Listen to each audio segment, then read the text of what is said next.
આજે આખું આયોજન યોગ દિવસનું કરવામાં આવ્યું, જેમાં બધા જ સ્ટુડન્ટ્સની સાથે મને પણ યોગ કરવાનો એક લાભ પ્રાપ્ત થયો.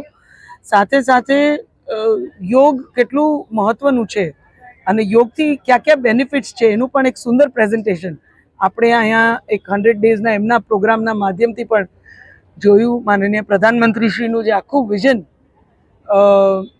આખું આપણી આ જે પારંપરિક જે ધરોહર છે યોગ છે એને આખા વિશ્વ સુધી પહોંચાડવાનું એમનું જે એક આખું વિઝન છે, અને પોતે માનનીય પ્રધાનમંત્રીશ્રી પોતે કહે છે કે યોગ ભારતની ભેટ છે વિશ્વને.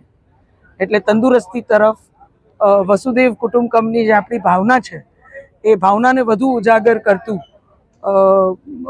યોગાને આજે આ વખતની જે આપણી થીમ છે એ થીમ પણ એ છે કે yoga for one earth and one health.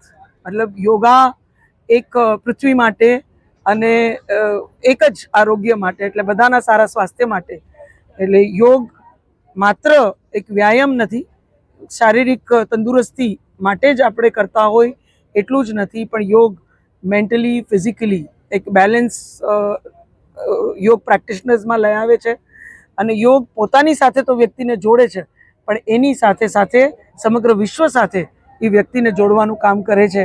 અને આ સુંદર મેસેજ આપણા માનનીય પ્રધાનમંત્રીશ્રીએ સમગ્ર વિશ્વને આપ્યો, જ્યારે 10 કરોડ લોકો આજે સમગ્ર વિશ્વમાં આ વિશ્વ યોગ દિવસના માધ્યમથી આપણે એમ કહી શકાય કે આપણી આ સાંસ્કૃતિક આખી ધરોહર, ભારતની આ અમૂલ્ય એક જે વારસો છે એની સાથે જોડાણા છે.